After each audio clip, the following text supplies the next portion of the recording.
Be the first to know. Nsem-Pii TV. Haruna Iddrisu MP obutu Tertiary South abato empeswa ne so. Na yenyina yim say John Dramani Mahama abonedin say wono enemhwe education ho ana education minister menukasa yi watena se na vetting committee etimu etitona no. Yenim NDC amayekuo no anumdwa omudwa kire Ghana for so moba first year university student and technical university and the keka ho nyina tertiary student nyina ebetimi anya free education na omotimi stand free education so secondary free education no akọ private schools and boshe ahodo bebre NDC amayekuo no ede show man kontro Ghana na ene Dr Yaw Adutwum etimu etoto Haruna Iddrisu ano ewo vetting committee no asia enya asam ketwa na Nsem-Pii a NDC amayekuo no kan say womuba university free education no abusia womunim baby a omubenya sasika no kora afili yebeka ya nana adodanko akofado promise Ghana fo nyina say boba wo the free secondary education beba no baby a wo point say benya sika free na ye dia finance no Ghana ye fango anase ye oyo ye nya e wo man control Ghana ma na NDC amayekuo boshe bi a wahye no education ho bia no enya de say omuni baby a sika bi free nene enni kekeke Haruna Iddrisu ankapa obi a Ghana fo efere kasa no ma na otimi kasa gbegbegbe no yebisa na sama na otwe efa ne bo yema ya chiefo entwenche yenkwe na de yenko vetting committee na se na kuti abra na Dr Yaw Adutwum former education minister ebisa Haruna Iddrisu kwanya omoba ombefa so na ma Ghana education ayi ne ba Nsem-Pii TV ensema hodo a egopuno so no yebesan e de asom yenkomra yeba yebeto aso. I also have that kind of nostalgic feeling coming to Parliament and having our leader guiding, mentoring, and now leaving the education ministry, and he's about to take over. So it's a very interesting moment. Let me first of all congratulate you, Honorable Haruna, on your nomination for this very, very important ministry. Thank you. For our great nation, Ghana. Honorable Chair, I know Honorable has done some work at the Ministry of Employment and Labor Relations. At that time, he superintended over TVET education for most of the TVET schools that are now under the Ministry of Education. Chair, I would like the nominee to share with us, beyond the manifesto commitments, what are some of the things that he's going to look out for in terms of the role of education in this fourth industrial revolution, 21st century. Education is very important. I want him to share with us what his ideas are and what are some of the things that he's going to be looking out for to ensure that we have a more robust education system. Thank you, Chair. Thank you very much. First Deputy Speaker and Chair of the Committee, leadership of the committee, and Honorable Minority Leader, members of the Appointment Committee, and colleagues who have had opportunity to come and solidarize.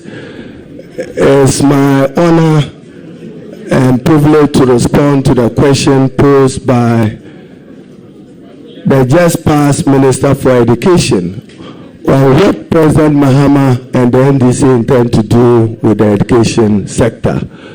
Let me assure the Honorable former Minister that I conceive of education not just as a matter of human rights, but a powerful and key driver of development and one of the strongest instruments that can be used to reduce poverty, improve health, and ensure gender inequality. President John Dramani Mahama intends to increase investment in the education sector to respond to the infrastructure deficits of the education sector, beginning from preschool through basic primary education to free secondary school and to the tertiary level. Enormous financial investment will be made to continue with major initiative that was done. Chair, fortunately for me, this is a sector which has the best of expertise. I intend to rely on their varied experiences and expertise to guide me in the formulation of policy, the improvement of policy. But Mr. Speaker, let me assure this committee that President John Dramani Mahama has no option to cancel free senior high school. Therefore, those who listen to him, even in the course of his campaign, to have stated that he will expand free senior high school to private schools was to tell Ghanaians that as President of the Republic, he wants to give true meaning to Article 25 of the 1992 Constitution and Article 38, which spells out the objectives of our educational policy. But Chair, the important thing is that he will subject the free senior high school to a review. The review will mean subjecting it to, one, there will be a stakeholder national education forum to discuss the future and state of education in Ghana, with emphasis on the future of the free senior high school, in particular, how to assure it of adequate, reliable, sustainable financing.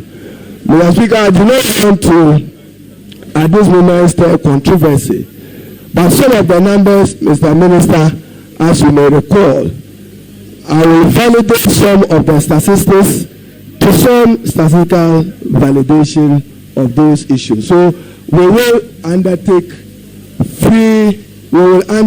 a stakeholder forum which will involve donors and partners, involve academia, parents, and students to review the free senior high school program. I should acknowledge, as Pearl have noted, that it remains one of the boldest steps in wanting to transform education. It was a matter of debate between free universal education absorbing all the costs and progressively free, starting with infrastructure. But President Mahama intends to undertake a comprehensive review of it to make it sustainable. Thank you. You have a further question? Yes, of course, sir. Yes.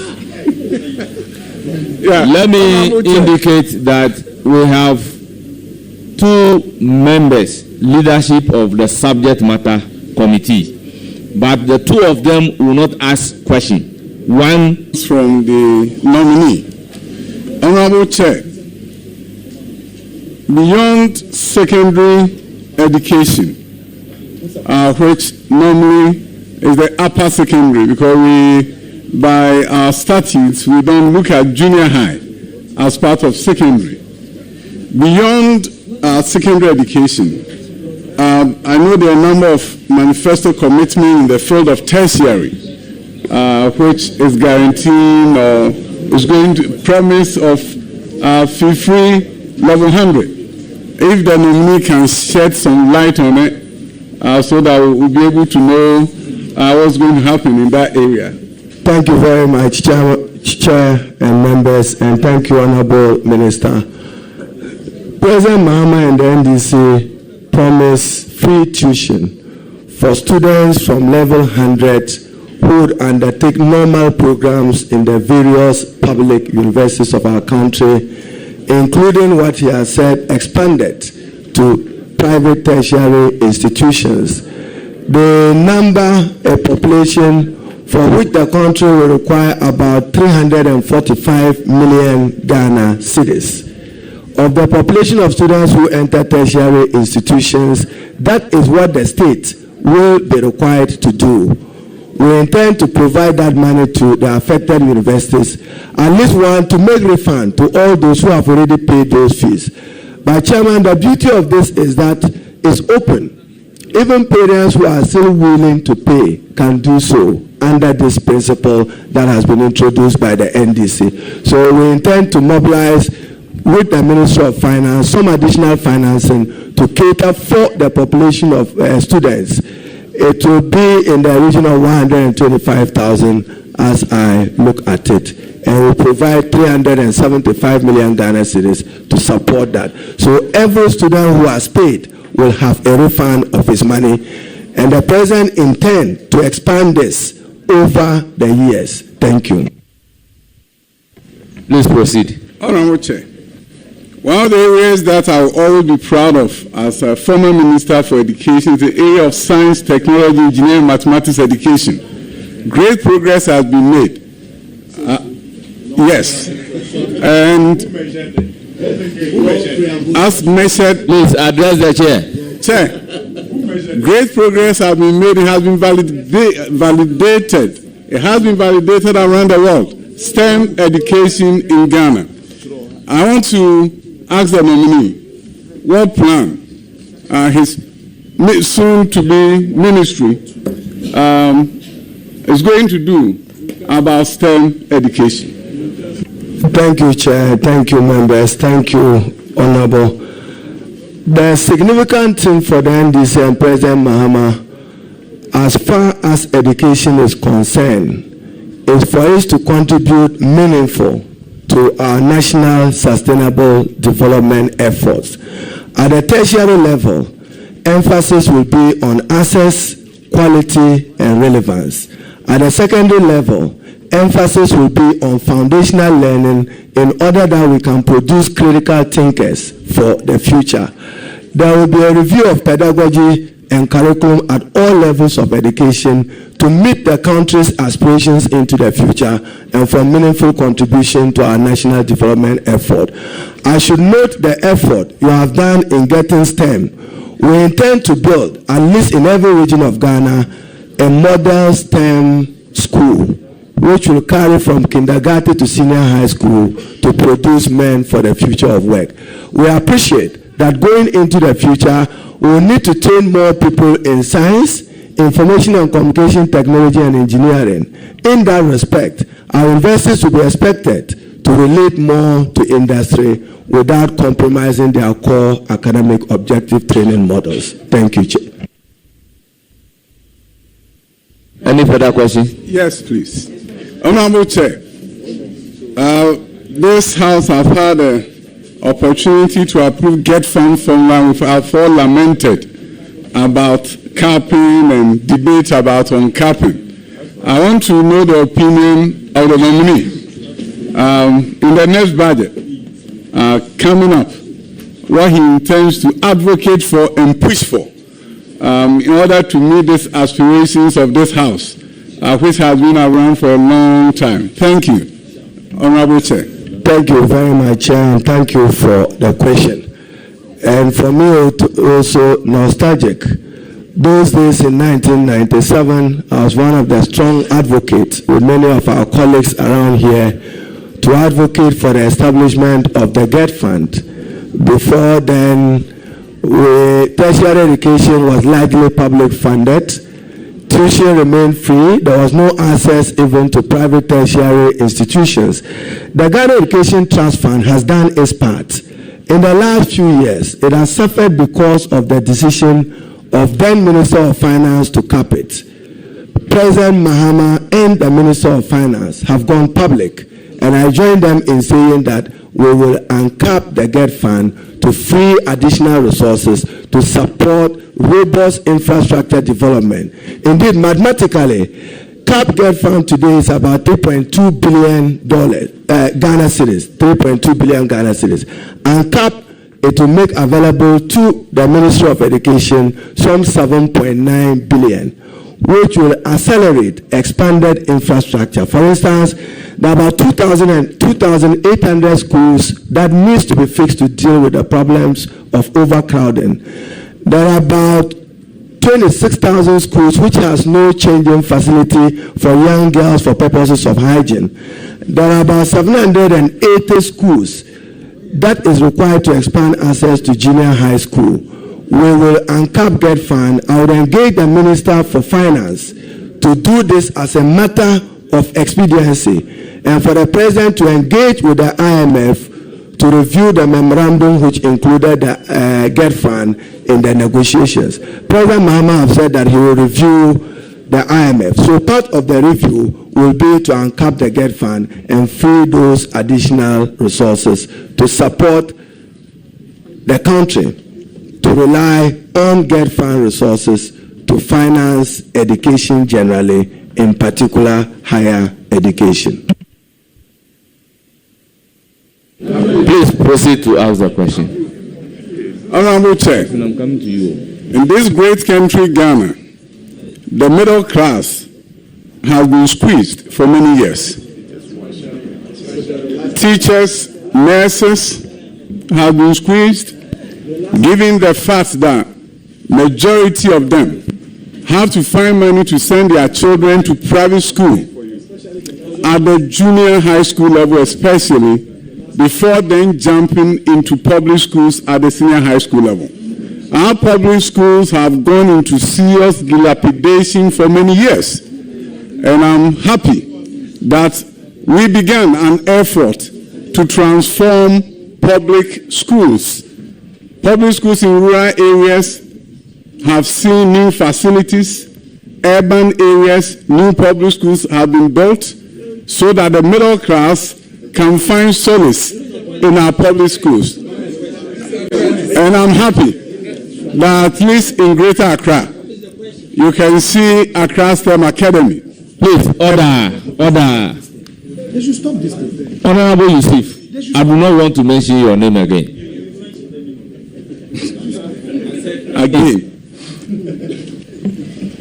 So the public school transformation agenda is something that is very dear to the middle class. Honorable Chair, I want to ask my soon-to-be Minister for Education, what are his ideas and opinions about making sure that children, all children, have quality public schools to attend, and that if a parent doesn't have the resources, they will not go and look for a loan to send their children to private schools. Thank you, Chair. Thank you very much, Chairman. Chairman, our intervention in the education sector will be all-encompassing. We will give true meaning to the pursuit of free, compulsory, universal basic education. In my reading in the last few days, I have come to appreciate a major dichotomy which needs our urgent critical attention. Rural-urban dichotomy in the quality of education, northern-south dichotomy in the quality of education, and more deprived schools not producing because of quality of teachers and the presence of teachers in those areas. I intend, even when we assume office, to engage the Honorable Minister for Local Government as part of the financial realignment to get him to accept that teacher accommodation can be done by realigning common fund into building those for teachers in the rural areas. I do know that conditions of service generally for workers in the Ghanaian public sector is not the best. I had the privilege in the last few years to be Ghana's Minister for Employment. I did my utmost best to deal with some of the most incipient labor disputes of the country. But nonetheless, the cascading effect of what you do for the teacher, its economic and financial implications for the nurse, the pharmacist, the doctor, is what guides the purse. Therefore, what is in the kitty? We need to improve revenue mobilization generally. And in education, it will be appreciated if, and Parliament members are here, if you can dedicate 20% of national expenditure into education, or allocate at least a minimum of 5 to 6% of GDP to support education, then over a 10-year period, we would have done enough to expand and make these facilities available. At the basic level, and this was my concern, you haven't achieved free compulsory universal basic education, and you have up there a free senior high school education. You will still have in urban areas, Honorable former Minister and Chairman, in the urban areas, the out-of-school dropout, you see them. In the rural areas, you don't. That's the danger. We also have to be careful that we are not producing unemployed graduates from free senior high school who become a threat to an unemployable. So that is why Minister hailed some of the TVET initiative, because we have to improve employability. And employability is better than through technical vocational training. We will expand access to all TVET institutions. I'm aware that some of your initiatives were 30, 20, 40%, because you didn't have money because you capped GETFund. You remember, I don't want the minority leader to look into my eye. So the uncapping didn't free resources for you to be able to expand those TVET institutions. President Mahama and the NDC will complete all those TVET institutions, giving respect to the directive principles of state policy, that as president, he has a responsibility to the state to continue every good initiative of the previous government. I thank you.